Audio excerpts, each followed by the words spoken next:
eficaz, mais afiada que uma espada de 2 gumes, e possa penetrar até o ponto de dividir a alma do espírito, o natural do espiritual.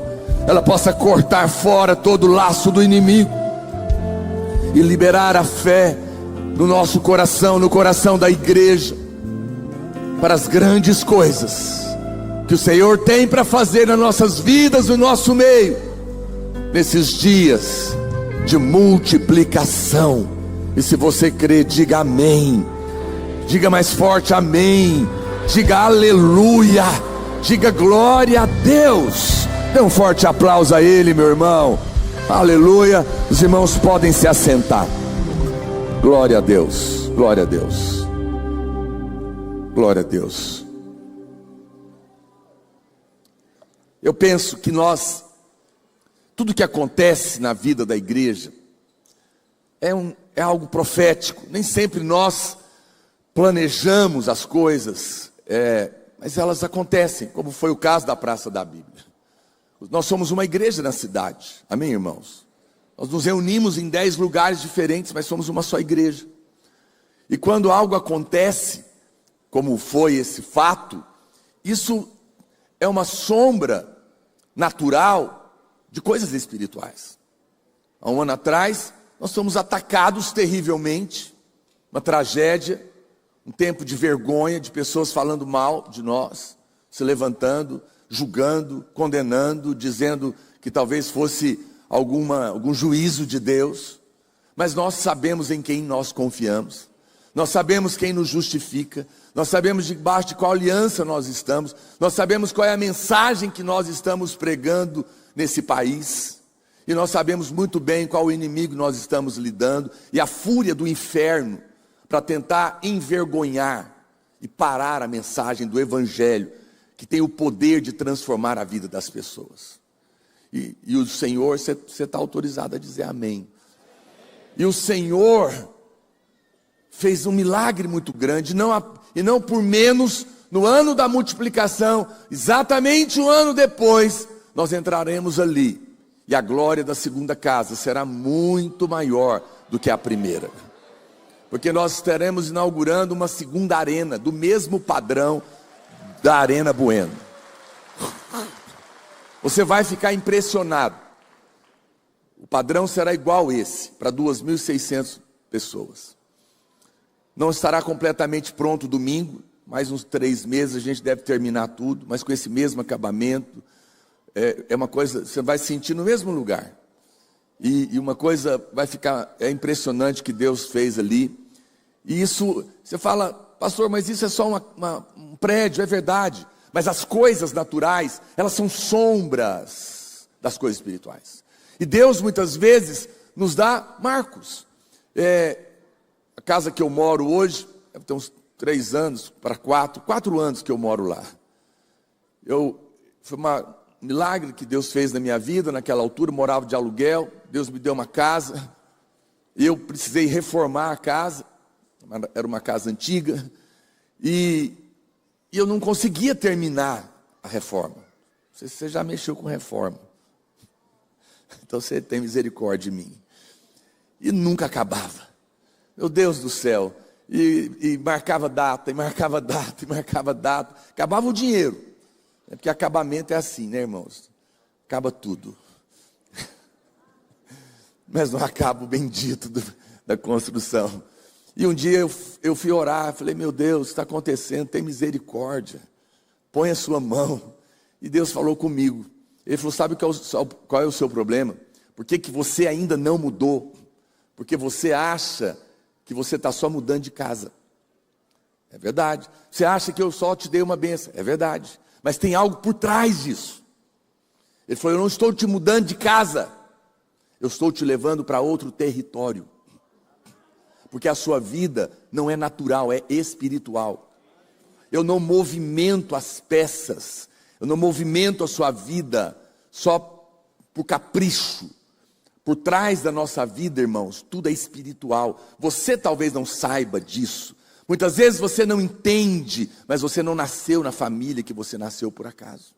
Você não mora onde você mora por acaso. Você não trabalha onde você trabalha por acaso. Tudo que diz respeito ao povo de Deus é espiritual.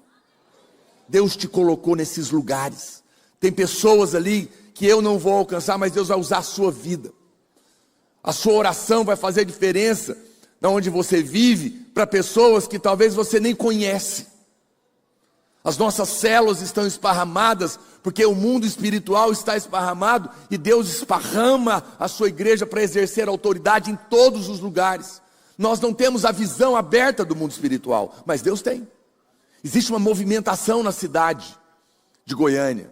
Deus nos estabeleceu aqui para conquistarmos essa cidade. Há muita gente ainda que o Senhor quer alcançar na cidade de Goiânia. Alguém pode dizer amém?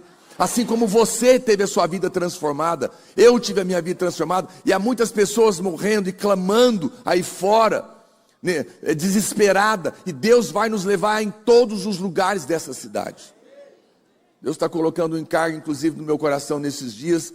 Eu nunca fui no presídio, mas agora eu tive um testemunho de um irmão que estava preso, já contei acho que para vocês, ele ficou preso por 2 anos, se converteu lá dentro com um devocional meu que deram para ele, e ele saiu e estava me contando o que aconteceu, e depois ele começou a pregar esse material para os presos, e vários se converteram, ele batizou vários.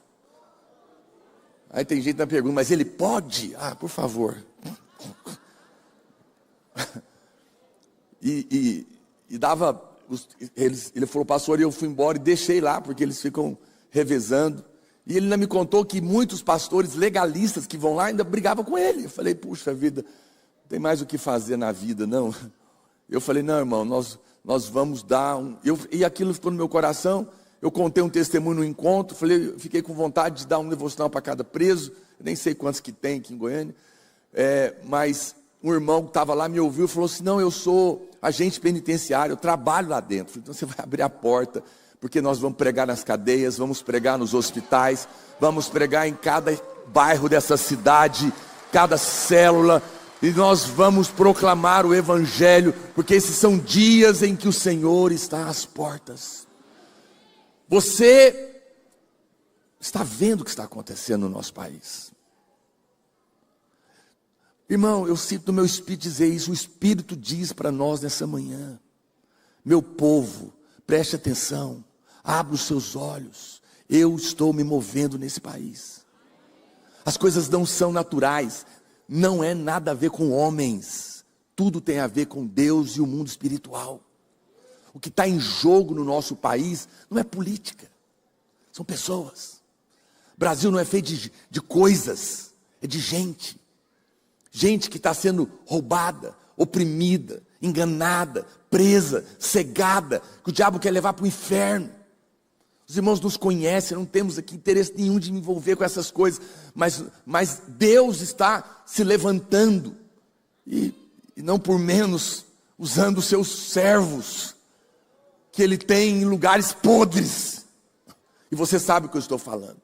Deus dê graça ao nosso irmão, muita graça, muita coragem, muita ousadia, que os podres desse país sejam expostos, que a vergonha venha, que nós possamos ver a graça de Deus alcançar as pessoas com o evangelho, porque ficam desesperançadas, porque apostam sua vida em homens, mas é do Senhor que virá a resposta, e essa resposta vem através da igreja, mas não a igreja que condena, mas que estende a mão para ajudar. Deus me levou para aquele lugar, Ele falou para mim, seu problema é que você não entendeu que tem um demônio lá naquele lugar que não te quer lá. E eu me levantei em ousadia, autoridade, comecei a repreender os demônios. Isso era na segunda-feira, não tinha como entrar, o pessoal falou, não dá tempo. Deus falou comigo, você vai entrar. E eu falei para ele, quinta-feira eu vou entrar. Não, mas não vai dar, não me importa, eu vou entrar e vocês vão sair. Falei para o engenheiro. O caminhão de mudança me ligou, na quarta noite, no último horário, o senhor tem que decidir. Eu falei, está decidido, amanhã cedo você encosta o caminhão. E ele falou, não vai dar tempo. O outro falava para mim, eu falei, eu estou resolvido, eu vou entrar. E eu fui entrando, eles foram saindo, e cano estourando, e de água, e aquela confusão, e eu fui entrando, repreendendo os capeta, tudo, e entrei para dentro, aquela loucura, e entrei ali, os primeiros 3 meses que eu estava lá, irmãos do céu, toda madrugada eu tinha que levantar para orar, porque eu senti um inferno em cima de mim.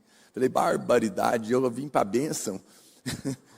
E eu comecei a orar naquele lugar. Eu só quero resumir que tem 4 anos que eu moro lá. E quando eu cheguei lá, não tinha nenhuma célula. Hoje nós temos 9. 9 células. Pode aplaudir o Senhor. E ontem eu pedi autorização para administração. Vou fazer, junto com o obreiro Alexandre, nós vamos fazer o primeiro Revival Night dentro do meu condomínio, na minha rua. Vou fechar a rua e vou chamar todos os jovens do condomínio para participar, e eles autorizaram, porque nós queremos fazer diferença. A Praça da Bíblia, portanto, pastor André Francisco, que é o pastor de lá, é um marco profético. Nós não estamos inaugurando simplesmente um novo prédio, nós estamos começando um novo começo, e será glorioso e será maior do que foi o primeiro. Nós já tivemos uma igreja na Praça da Bíblia com 5.000 membros, adultos e jovens, e mais 5.000 crianças. E agora nós teremos isso ainda numa medida muito maior, porque Deus vai começar a nossa vida, e portanto isso diz respeito a você. Você faz parte da igreja. A igreja não é um clube, que você vem aqui, isso aqui não é um Lions, não, é um corpo espiritual. Isso aqui é um corpo espiritual, isso aqui não é uma religião, que você precisa de um lugar legal, porque o mundo está perdido, eu tenho que levar meus meninos para a igreja. Não, nós somos um corpo espiritual. Tudo que diz respeito à igreja afeta a sua vida. A vida espiritual não é neutra. Muito cuidado com isso. Muitas pessoas são naturais. Não, qualquer lugar está bom, importante eu ir, fico perto da minha casa, toda oração é boa, se não fizer bem, mal não faz. Engano seu. Engano seu. Não há neutralidade. Ou tem vida ou tem morte. Ou é evangelho ou é mistura. Não é. Não entenda, ao participar de um corpo espiritual, a sua vida está sendo favorecida ou prejudicada. Por isso é muito sério o lugar que você congrega. E é por isso que os líderes de qualquer igreja vão prestar contas diante de Deus naquele dia, porque estão liderando o povo para algum rumo. E é por isso que nós temos o cuidado de sermos extremamente cristocêntrico na nossa mensagem, porque temos esse temor da parte de Deus, e queremos que a sua vida seja poderosamente afetada. Portanto, o que vai acontecer, eu tenho um ministério profético, irmãos, eu não sou um mestre, mas Deus me deu um ministério profético, e eu sinto muitas vezes momentos proféticos, e Deus me dá palavras proféticas, que eu sinto profeticamente, estou dizendo da parte do Espírito Santo para você nesta manhã. O Espírito diz nesta manhã para a igreja: eu estou marcando um tempo profético com a reinauguração da Praça da Bíblia, daquilo que eu estou para fazer nesta cidade, e na sua família, e na sua vida, e no meio de vocês. Será uma glória maior do que foi a primeira, e o que o diabo atacou, agora eu vou honrar, e isso vale para a sua vida, e vale para a sua família. Portanto, anime-se, alegre o seu coração, porque se o diabo se levantou contra você, agora você vai ver o que Deus vai fazer na sua vida. É como se Deus dissesse: você quer atacar? Ataque. Te proíbo de tocar. Não vai tocar em ninguém. E ninguém morreu. Pode atacar, mas não toque em ninguém. Faça o seu melhor. Agora você vai ver o que eu vou fazer. O diabo atacou a sua vida, atacou a sua família, sua casa, seu casamento. Você ficou assustado? Não se preocupe, você está num corpo espiritual. E o que Deus vai fazer no nosso meio, vai fazer lá na sua casa também. Esse é um tempo de recomeço. Mas é um recomeço debaixo de uma palavra de multiplicação. Eu sinto no meu espírito, eu não preparei para isso, mas eu estou tão convicto, irmãos. Você não imagina o que eu estou sentindo aqui agora. O Espírito está aqui, e essa manhã é uma manhã profética. Deus te trouxe aqui e eu estou liberando uma unção profética na sua vida. Eu estou liberando uma unção profética na sua família, no seu ministério, no seu trabalho, na sua casa. Deus vai fazer coisas grandes, poderosas e vai multiplicar muitas áreas da sua vida e não é por acaso. Está no coração dele. E eu libero vida, e eu libero fé no seu coração agora mesmo. Você sairá daqui tomado de uma fé poderosa para ver grandes coisas que o Senhor está por fazer na sua vida e na sua casa, porque nós estamos debaixo desta unção e desta palavra. Eu sinto a ousadia do Espírito. Eu sinto a ousadia do Espírito, meu Deus do céu. Oh, aleluia, alegre o seu coração. Alegre o seu coração. Pastor, no entanto, é necessária uma atitude de fé. A primeira coisa que você precisa entender, se você quer ver o ano da multiplicação na sua vida, se você quer começar algo novo, você quer ver Deus fazer algo novo, que vai ser multiplicado assim como Ele está fazendo no prédio da Praça da Bíblia. A primeira coisa que você precisa entender é que ninguém pode começar nada, nem coisa alguma, nem ver multiplicação alguma, sem a bênção de Deus. Todos os começos de Deus tiveram a sua bênção. Deus começou pelo menos 4 vezes, com Adão, com Noé, com Abraão e com Cristo. E em todas as vezes, Deus os abençoou. Vamos ler esses versículos. Olha o que diz. Bom, antes disso, deixa eu ler o Salmo 1:3. Ele diz: Ele é como a árvore plantada junto à corrente das águas, que no devido tempo dá o seu fruto, e cuja folhagem não murcha. E tudo quanto você faz, você vai ser bem sucedido. João 10:10 diz: O ladrão vem somente para roubar, matar e destruir, mas eu vim para que vocês, o meu povo, tenham vida, e vida que vale a pena de ser vivida, vida em abundância. Vai ter vida abundante no seu casamento, os seus filhos vão ter vida abundante, a sua vida financeira será abundante, a sua alegria será abundante, a sua saúde será abundante, a sua casa será abundante, a sua liderança será abundante, porque Deus está para derramar abundantemente sobre nós como igreja. Diga aleluia!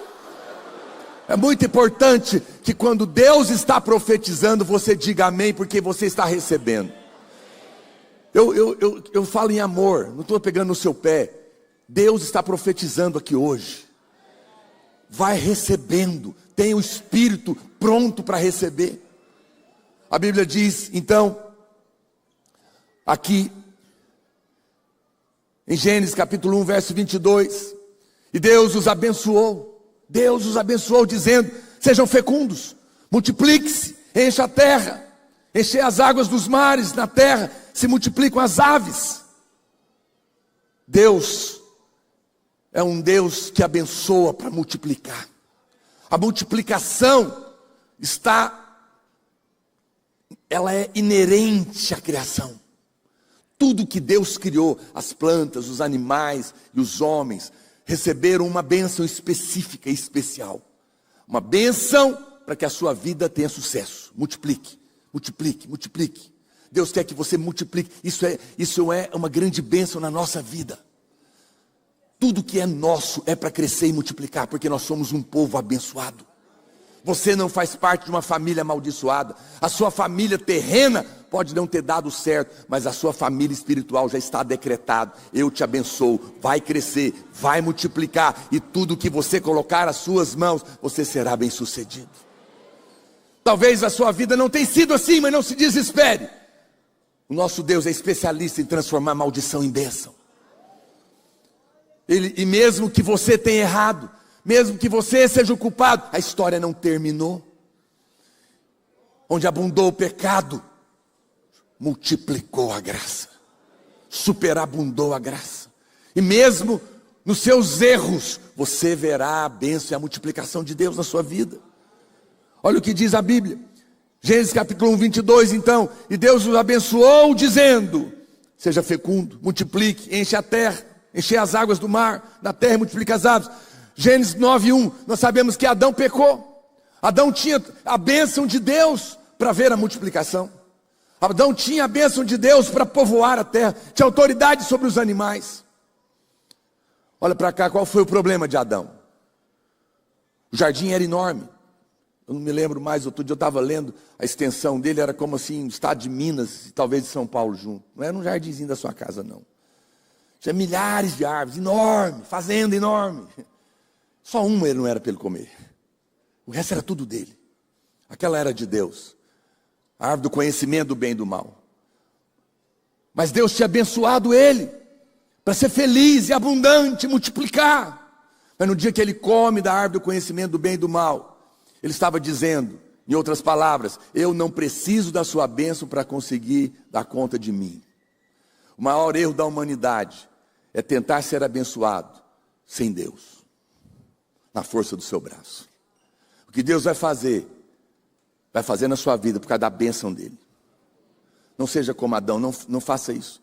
A Bíblia fala que ele foi expulso do jardim, ele perdeu a presença de Deus, e a partir daquele momento, ele começou a comer do suor do seu rosto. O trabalho é bênção, mas o suor na Bíblia é maldição, porque suor é ansiedade. E a ansiedade é a matéria-prima da depressão, do pânico, da insônia e de todas as doenças psicossomáticas. Não, a Bíblia fala que ninguém deveis andar ansiosos por coisa alguma. Antes faça conhecidas diante de mim as vossas petições, porque eu tenho cuidado de vós. Nós não somos chamados para viver ansiosos, porque o que nós vamos receber não é o nosso braço que vai fazer, é a mão de Deus. Mas Deus então precisa recomeçar, e Ele vai até Noé. O mundo está perdido, foi de mal a pior. Demônios se misturaram com homens, coisas terríveis aconteceram, tentando impedir a promessa de que viria o filho da mulher e esmagaria a cabeça da serpente. O diabo tentou corromper toda a raça humana. Então Deus se levanta, e Ele precisa trazer um juízo. Toda a raça é destruída no dilúvio, e apenas Noé e a sua família estavam ali ainda puros para continuar isso. E a Bíblia diz então que eles vão continuar. Em Gênesis capítulo 9, verso 1, ele sai da arca, e olha o que Deus diz novamente. Abençoou Deus a Noé e seus filhos. Ele disse o quê? Seja fecundos, multiplique e enche a terra. Novamente Deus repete a bênção.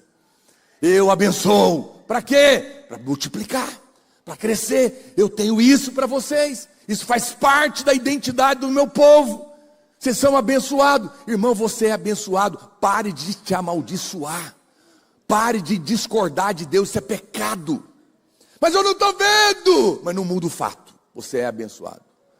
Mude a crença, mude as palavras, e você vai ver a mudança acontecer na sua vida.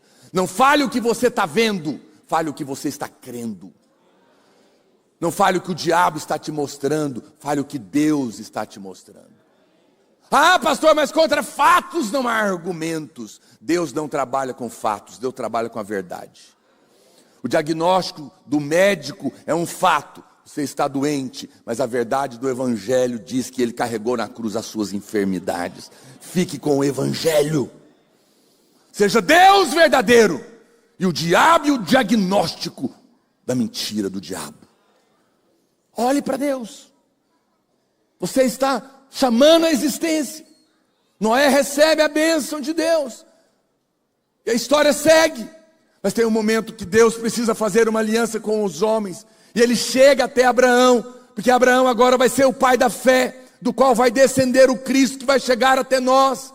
E Ele faz uma aliança. Em Gênesis capítulo 12, verso 1, Ele diz: ora, disse o Senhor a Abraão, sai da tua terra, da tua parentela, da casa do teu pai, e vai para a terra que eu te mostrarei. De ti eu farei uma grande nação e te abençoarei. De novo, te abençoarei e te engrandecerei o nome. Para quê? Para que você seja uma bênção. Eu sei que muitas pessoas nos condenam porque nós pregamos a bênção de Deus, e fala que a nossa pregação é light. Mas nós pregamos as boas novas, porque o Evangelho é isso. Eles estão enganados. Nós não estamos aqui querendo pregar a bênção da multiplicação para você esbanjar nos seus prazeres. O propósito da bênção é porque quem não tem a bênção não pode abençoar. Quem Quem é abusado, abusa. Quem é machucado, machuca. Quem é magoado, magoa. Mas quem é perdoado, perdoa. Quem é amado, ama. E quem é abençoado, é para abençoar. Deus vai abençoar você, para você abençoar a sua família, abençoar a igreja, abençoar pessoas que Deus tem colocado do seu lado e que às vezes você não tem tido condições. Alguém disse para nós certa vez: eu não quero saber desse negócio de bênção, eu tendo para mim, para minha filha, era mãe solteira, está passado de bom. Nossa, você é egoísta, você não se importa com ninguém. Eu não creio que prosperidade é ser milionário, ainda que eu não tenho nada contra isso. Cada um, Deus tem uma medida, mas deu por um propósito. Eu creio que a bênção de Deus é ter um pouco mais do que nós precisamos para poder abençoar outros. Não um limite. Deus sempre tem 12 cestos cheios sobrando. Para você e para aqueles que Deus colocou perto de você. Queira ser abençoado para um propósito nobre. Para ser uma bênção. Eu não quero fazer parte do problema, eu quero fazer parte da solução. Eu não quero dizer, não posso, eu quero estender a mão para aquele que me pede. Dá a quem te pede, dá a quem te pede, e não vire as costas para quem deseja que ele emprestes. Deus não fica devendo nada para ninguém. Quantos dizem amém? Quando Deus te pede algo, é porque Ele quer te dar muito mais. Ele não precisava do barco de Pedro. Você acha que alguém que anda em cima da água precisa de barco? Não, Ele queria abençoar aquele homem. Então Ele chega para Abraão e disse isso. Veja, ninguém deveria começar então coisa alguma. Ninguém deveria crer no ano da multiplicação em todas as áreas da sua vida, sem primeiro ter a certeza da bênção de Deus sobre isso. Mas eu preciso dizer algo para você. A bênção de Deus não é uma coisa. A bênção de Deus é uma pessoa. Quando Deus quis nos abençoar, Ele não mandou uma máquina. Ele mandou alguém. Ele mandou o seu filho. Não se iluda. Não se iluda. Não fique pensando que a bênção de Deus está em um lugar especial. Eu vou mudar para os Estados Unidos, e lá eu vou ser abençoado. Vou mudar para a Europa, vou mudar para não sei aonde. Você pode ir, você é livre. Mas vá pelo Espírito, porque não é aqui nem lá. É no centro da vontade de Deus que está a bênção dele. Porque a bênção dele é Cristo. É Cristo. A bênção dele é maior do que coisas. Coisas nós nos empolgamos e daqui a pouco já passou. Tudo passa, tudo é vaidade. Tudo é correr atrás do vento. Não há nada de errado. Mas você sabe que no final não preenche. A bênção não é o dinheiro. Porque se dinheiro fosse bênção, os ricos não estavam com depressão. A Bíblia fala: não olhe para o ímpio que prospera no seu caminho. Porque às vezes você passa na porta da casa dele, é uma mansão maravilhosa, com carros importados, mas ele está drogado na cocaína num quarto, a mulher dele está trancada com depressão no outro, e o filho dele está usando maconha no outro, e a outra filha está se cortando de ansiedade. E ninguém sabe. Porque a casa está destruída. Ganhou o mundo inteiro, está milionário e perdeu a alma. É tão pobre que só tem dinheiro. Mas a bênção de Deus enriquece, sem desgosto, sem acabar com o casamento, sem destruir a família, sem destruir a saúde. Nós somos abençoados, nós temos a verdadeira riqueza, porque não é fruto do nosso braço, vem do Senhor. Quantos dizem aleluia? É uma pessoa. Você fica em Cristo. Você não precisa correr desesperadamente, loucamente. Ai meu Deus, eu ando da multiplicação, então eu tenho que fazer alguma coisa. Eu vou correr, eu vou trabalhar mais, eu vou acordar mais cedo, eu vou fazer isso. E de repente você está tomado de ansiedade. Ei, peraí. Quem vai multiplicar não é o seu braço. É o braço de Deus. Ele trabalha para aqueles que nele esperam. Aqueles que nele esperam. Descansa. Não vai ser na ansiedade que Deus vai multiplicar. Vai ser pela fé. Não vai consumir você. Não vai ser pesado. É um pai que vai te surpreender. Gaste o seu ano de multiplicação com Ele. Alegra no Senhor. E Ele fará os desejos do seu coração. Busca Ele em primeiro lugar. E todas as outras coisas te serão acrescentadas. Não se preocupe. É uma pessoa, lembra disso. A bênção de Deus é a sua graça. É Ele dando tudo para quem não merece nada. É o seu favor imerecido. Mas como que eu recebo? Pela fé na obra da cruz. Eu fui justificado, Reino de Deus é justiça, paz e alegria. Ao ser justificado, eu estou plenamente perdoado, aceito, e em Cristo a lei foi cumprida na minha vida. Não há mais maldição sobre mim, nem de morte, nem de miséria, nem de enfermidade. Por isso, ao olhar para mim, ele vê Cristo que me justifica e libera sobre mim a sua bênção para que eu multiplique saúde, alegria, prosperidade, unção e vida. Por isso estou em paz, porque eu não estou em dívida com aquele que é Deus e me ama e é o meu Pai, e porque eu estou em paz, justificado nele, a alegria do Espírito, que é o último estágio do reino de Deus, vai brotar no meu coração, os céus se abrirão e a multiplicação virá como chuva. Aleluia, oh, aleluia. É essa fé, mas você sabe, mais uma coisa, eu te falei 4 começos. Ninguém pode começar sem a bênção de Deus. Mas o 4º começo foi Jesus. E o que Jesus ouviu? Quando ele vai começar o ministério, ele é batizado, o céu se abre. E a Bíblia diz: este é o meu filho amado, em quem eu tenho todo o meu prazer. Pessoas amadas por Deus, pessoas que sabem que são amadas, vencem na vida. Jesus ouviu, não ouviu nenhuma ordem do Pai. Ele só ouviu que o Pai o amava e tinha prazer nele. Se você quer ver a multiplicação, todas as manhãs, lembre-se que o seu Pai ama você. Ama você. Não pode ser apenas uma palavra de efeito, precisa ser uma experiência. Muitos irmãos dizem: não, eu sei que Deus me ama, mas na hora que o desemprego chega, o diagnóstico bate a porta, o problema aparece, você fala: será que Ele realmente me ama? Se Ele me ama, porque eu estou passando por isso. Você está passando por isso porque você está num lugar que jaz no maligno, o mundo. Jesus nunca falou: porque eu te amo não tereis aflições. Falou? Não. No mundo tereis aflições, porque o diabo está te atacando. Esse aqui não é a nossa casa. Esse é um lugar de desconforto. No entanto, apesar disso, tenha bom ânimo, porque eu amo você, eu venci o mundo. Portanto, no dia da luta, não pergunte, não duvide do amor de Deus, porque essa é a hora que você mais precisa saber que é amado.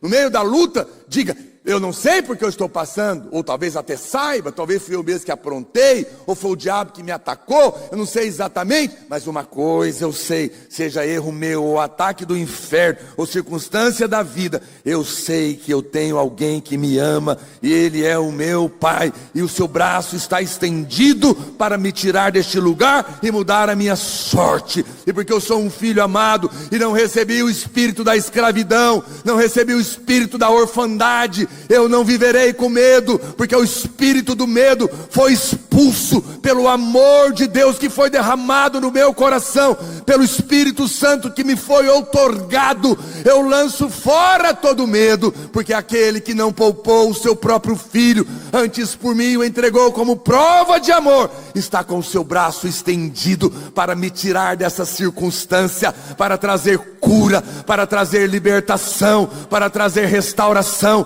para trazer restituição, porque Ele prova o seu amor por mim, pelo fato de ter Cristo morrido na cruz, quando eu ainda era pecador, muito mais agora sendo filho, serei salvo da sua ira e abençoado para ver a multiplicação do Senhor na minha vida e na minha casa, em nome de Jesus.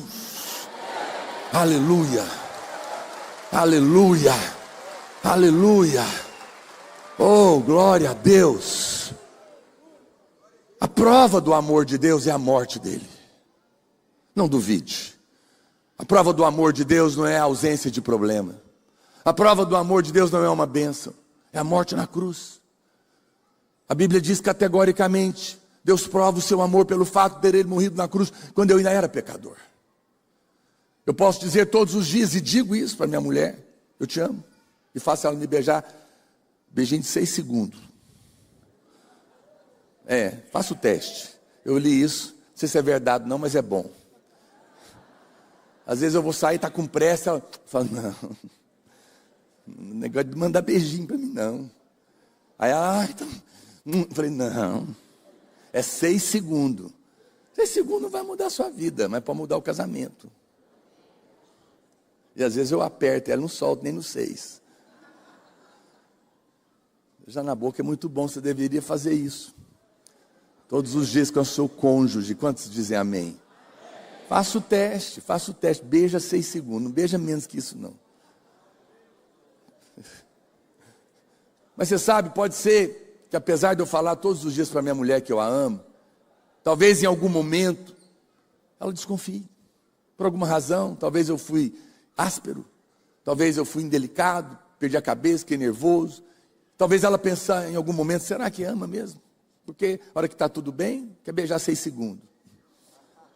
Mas no dia ruim, me trata mal. Mas imagine que não vai acontecer, em nome de Jesus, mas eu esteja numa situação com a minha mulher, diante de um assaltante, e ele diz, vou matar um de vocês dois. Escolhe. Eu olho para ela e falo, amor, eu te amo, vou morrer por você, pode me matar. O ladrão me mate. Claro que ela vai ficar triste, espero eu.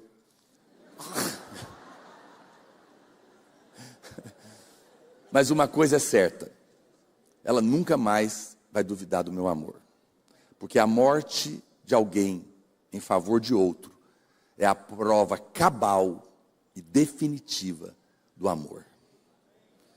Ao morrer por você, todos os questionamentos do amor dele a seu respeito foram encerrados. Ele ama você.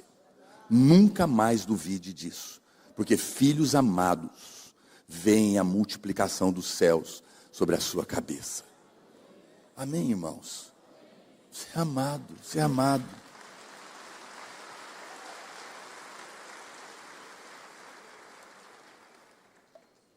Pastor Luiz podia deixar eu pregar domingo que vem, porque agora que eu ia começar.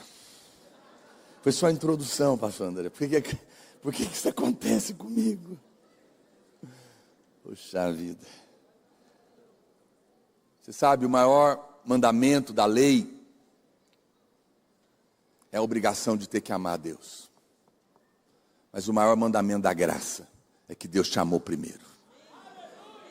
Lembra disso, lembra disso. Aleluia. Eu quero ler ainda. Amém. Talvez eu não acabe, mas eu começo. O Salmo 126, verso 1, nos mostra esse amor, essa graça que nos leva à multiplicação. Olha o que diz, vamos ler. Quando o Senhor restaurou a sorte de Sião, nós ficamos como quem sonha. Então a nossa boca se encheu de riso e a nossa língua de júbilo. Então entre as nações se dizia, grandes coisas o Senhor tem feito por eles, e com efeito, grandes coisas fez o Senhor por nós. E nós, estamos muito alegres.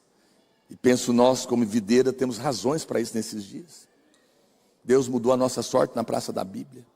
Fez grandes coisas, estamos alegres. A nossa boca está cheia de alegria, nossos lábios estão cheios de júbilo. E as pessoas que nos atacaram vão ter que dizer, não compreendo como Deus faz grandes coisas no meio desse povo que não merece nada, desses pastores que ficam pregando essas mensagens light. E depois ainda ver um milagre desse. E nós vamos dizer, não, também não entendemos nada, mas não podemos negar, grandes coisas o Senhor tem feito por nós. Restaura, Senhor, a nossa sorte, como as torrentes do Negueb. Os que com lágrimas semeiam, com júbilo farão. Quem sai andando e chorando enquanto semeia, voltará com júbilo, trazendo os seus feixes. Puxa vida. Em 8 minutos, eu vou passar esse salmo com você. Não tem nada não, eu prego aí, tem lugar que eu vou, que daí é problema deles, eu prego 2 horas, assim, eu falo, vocês me aguentam.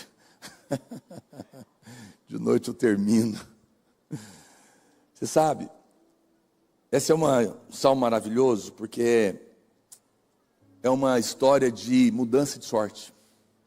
Deus mudou a sorte. Eu era um jovem perdido.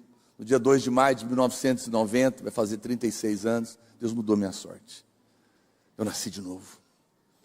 Minha vida foi completamente transformada. E eu fiquei assim, com a boca cheia de alegria. Eu ia para o culto.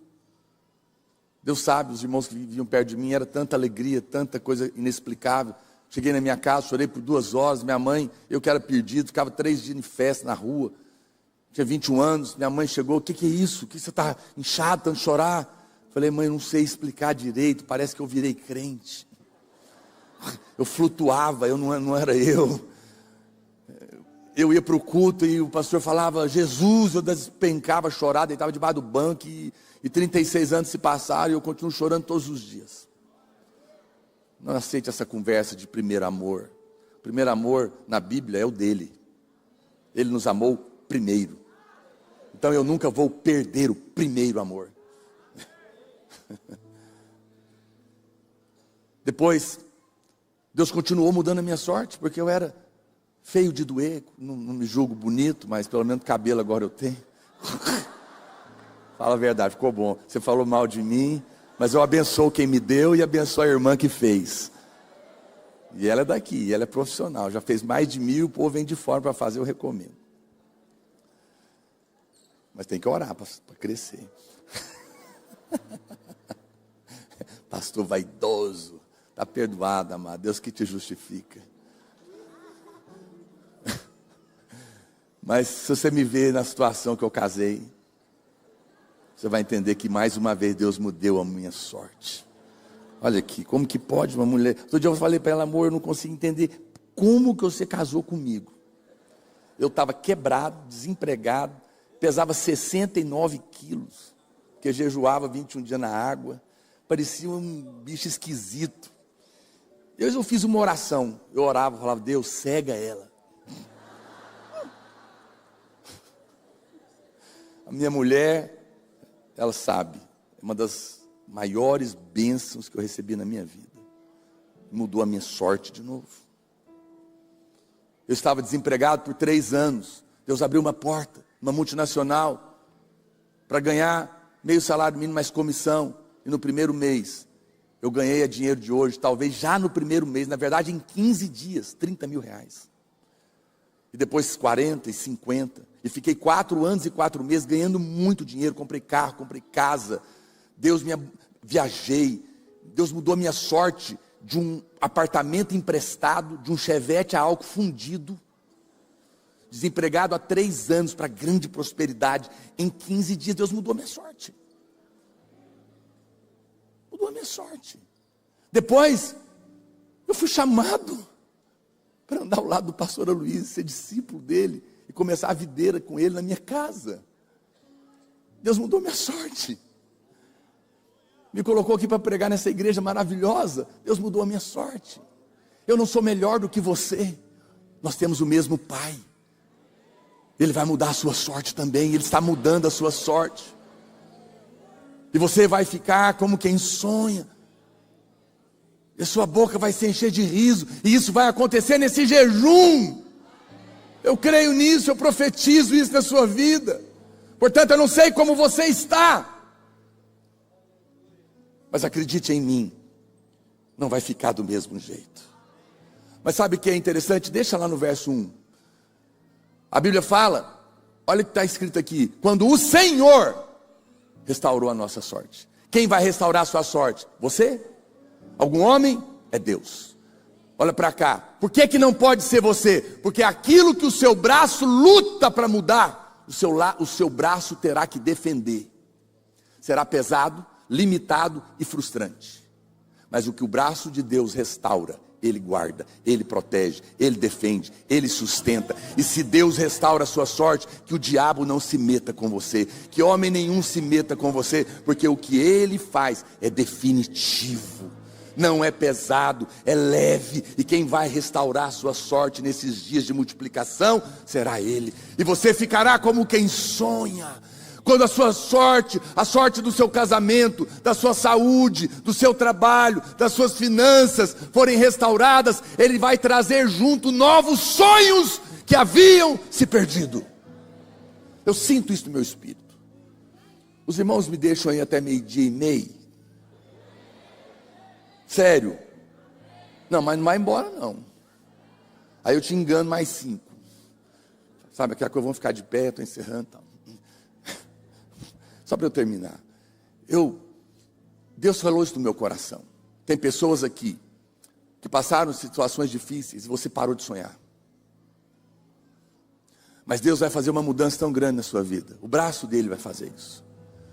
E você vai voltar a ter sonhos no seu casamento, ter sonhos da sua família, ter sonhos financeiros, sonhos ministeriais. Deus vai fazer você esquecer o passado. Deus vai curar as feridas. Eu sei que há pessoas que estão aqui que já perderam essa esperança, mas a unção do Espírito já está movendo na sua vida. E a sua boca vai se encher de riso, de alegria, vai sair louvor. Você vai parar de chorar e vai passar a louvar e nem vai entender porque foi Deus que fez isso. Olha o verso 2. Então, nossa boca se encheu de riso e a nossa língua de júbilo. Olha para cá, pessoas felizes têm sucesso na vida. Por isso que Deus quer colocar riso na sua boca, alegria nos seus lábios. Porque a alegria é o último estágio do reino. O reino de Deus é justiça, paz e alegria. Quando a gente encontra a alegria do Espírito, nós estamos diante do ápice do reino. E o céu se abre, a multiplicação acontece. Pessoas vieram aqui um tempo atrás, eu estava na sala com o pastor Aloysio, vieram americanos entrevistá-lo e perguntaram para ele: pastor Aloysio, qual é o segredo do sucesso do seu ministério? Ele respondeu: o sucesso do meu ministério é porque eu sou um pastor feliz. Mas não é uma alegria passageira, não é uma alegria por falta de luta, porque nós as temos todos os dias, é apesar delas. Porque mais uma vez, assim como a bênção é uma pessoa, a alegria também é uma pessoa. Cristo é a nossa alegria. Nós temos razão para nos alegrar nele. Eu sei que talvez você está passando por situações e fala: pastor, eu não tenho motivo de me alegrar. Tem, porque a sua vida não depende do que você está passando, mas depende de quem está sustentando ela. Alegre-se no Senhor. A Bíblia diz de uma maneira muito poderosa: cante, ó mulher estéril, que não pode dar à luz. Olha, a coisa mais difícil é mandar uma mulher estéril que não consegue dar à luz cantar, porque essa é uma coisa que destrói a mulher. Mas a Bíblia diz: cante, porque se você cantar, eu vou te fazer mãe de muitos filhos. A fé canta antes de ver a promessa acontecida. Os apóstolos estavam presos, iam morrer no outro dia, começaram a cantar. Houve um terremoto, as cadeias se abriram, o anjo apareceu. Se diante da esterilidade das cadeias, você ousar louvar o Senhor, porque crê que Ele está mudando a sua sorte, as cadeias se romperão, a fertilidade virá e a multiplicação acontecerá na sua vida. Os sonhos voltarão. Enche o seu coração de esperança, porque nesse jejum da multiplicação, Deus vai fazer isso na sua vida. E a Bíblia continua dizendo, então, não pode ficar aí, entre as nações se dizia: grandes coisas tem feito o Senhor por eles. Continua, com efeito, grandes coisas fez o Senhor por nós, por isso estamos alegres. Olha para cá, vou te falar uma palavra que Deus me disse: eu não vou fazer pequenas coisas nesses dias, eu vou fazer grandes coisas. Ouça, se você quer, amém, se você não quer, mas eu não estou aqui brincando, não estou aqui para te animar. O Espírito está dizendo: eu quero fazer grandes coisas no meio de vocês e na sua vida, e na sua casa, na sua família e no seu casamento, porque eu sou um Deus grande e tenho muito para fazer. Os meus desejos, os meus sonhos para vocês excedem os grãos de areia, excedem as estrelas do mar, não são incontáveis. Eu tenho para te dar muito mais do que você tem para receber. Não limite o poder de Deus, não limite o poder de Deus. Quando Eliseu chegou naquela mulher que o marido tinha morrido, e falou para ela: Deus vai abençoar a sua casa, não fique angustiada.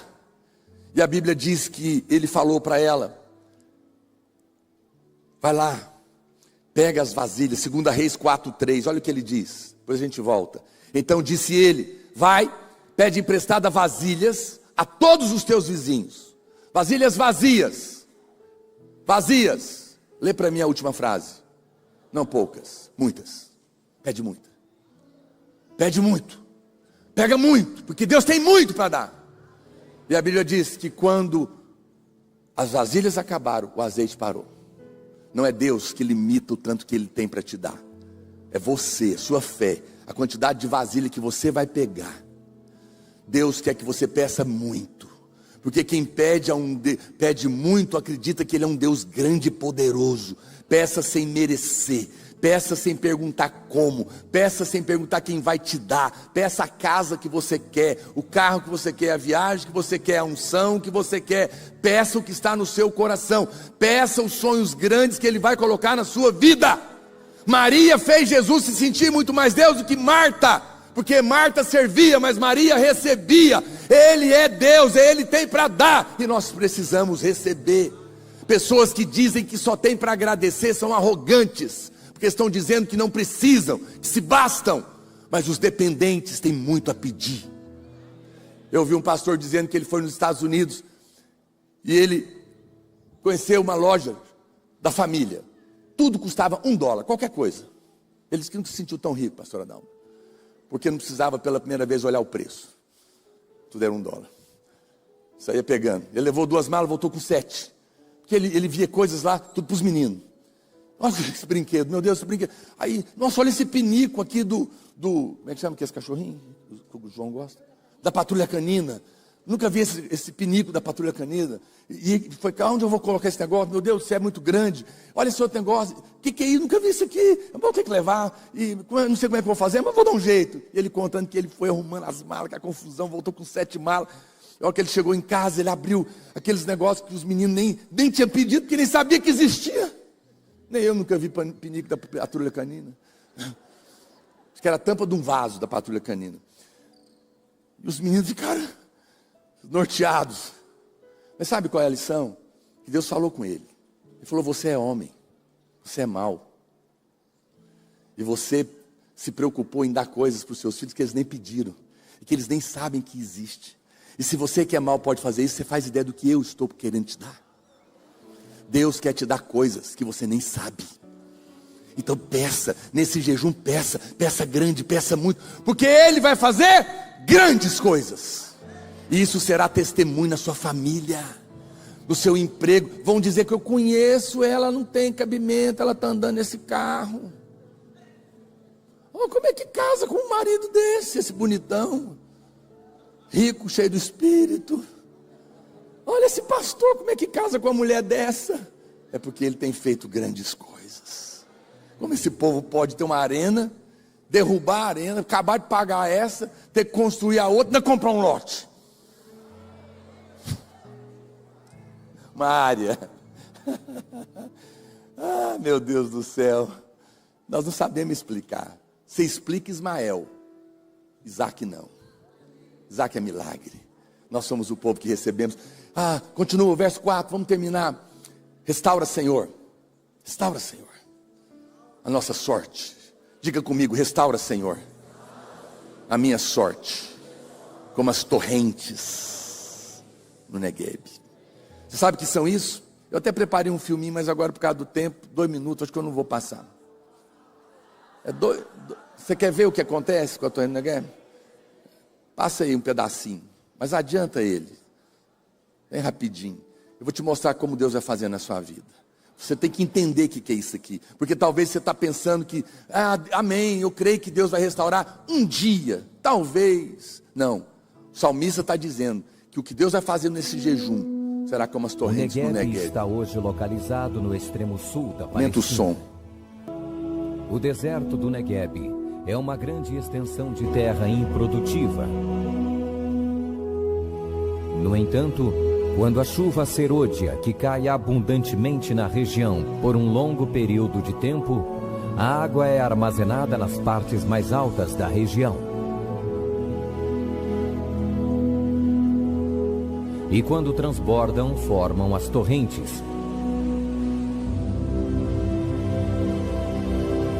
que invadem o deserto, trazendo grande inundação e transformando a terra árida em um rio que produz vida.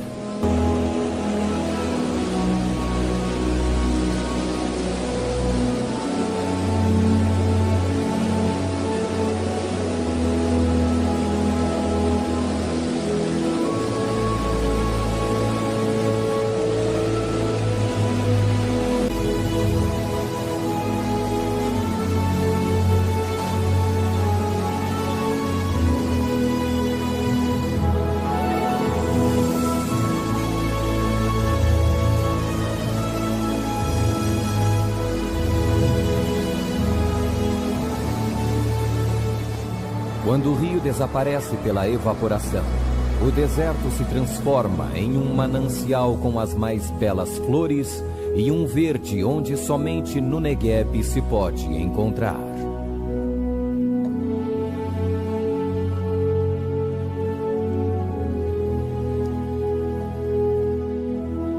Ó Senhor, faze com que prosperemos de novo, como as torrentes no Negueb.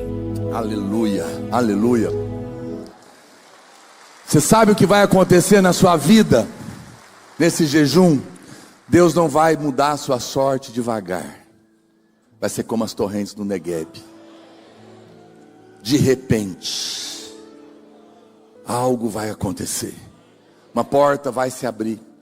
Uma santa conexão vai acontecer. Uma pessoa será enviada da parte de Deus para te abençoar. Uma ideia vai surgir. A Bíblia fala que quando eles estavam esperando o Espírito Santo, de repente, ele veio do céu um som como um vento impetuoso. Não foi devagar, o Espírito Santo vem de repente e enche aquele lugar e transforma as pessoas. Aquela mulher foi curada de repente num toque do Espírito. A sua sorte vai ser restaurada. É uma experiência de porta. A porta separa ambientes. Você está na cozinha, tem geladeira, fogão, mesa. Você passa pela porta, entra na sala, tem televisão e sofá. Deus vai tirar você da escassez. E você vai mudar a sua sorte numa experiência de porta. E quando você menos imaginar, você vai estar num lugar de abundância.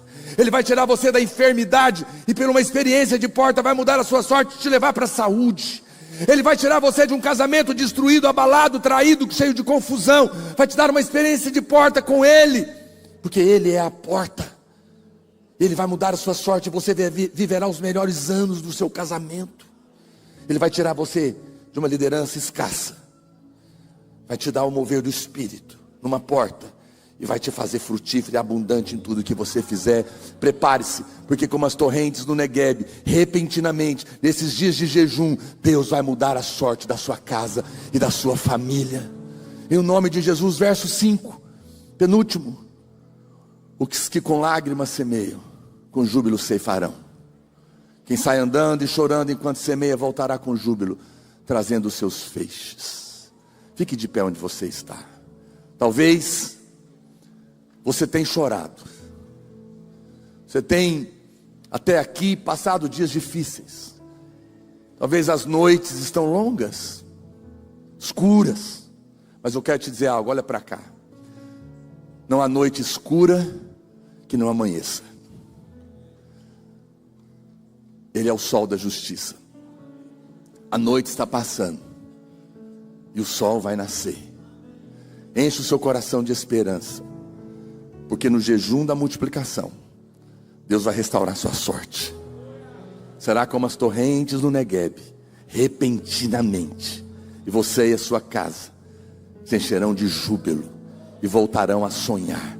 Levante as suas mãos, diga: eu creio que esses são dias onde a bênção de Deus e o seu amor na minha vida vão mudar a minha sorte, a sorte da minha casa, da minha vida, e será repentinamente como as torrentes no Negueb, e eu me encherei de júbilo e voltarei a sonhar, porque a multiplicação chegará na minha vida. Ele enxugará dos meus olhos toda lágrima e me vestirá com vestes de louvor, e eu voltarei trazendo os meus feixes da multiplicação para me alegrar no Senhor, em nome de Jesus. Todos digam amém, aleluia. Deus abençoe os irmãos. Não vai embora sem dar um abraço, pelo menos 3 ou 4 irmãos, e fala: prepare-se, porque repentinamente Deus está para mudar a sua sorte, e você ficará como quem sonha, aleluia.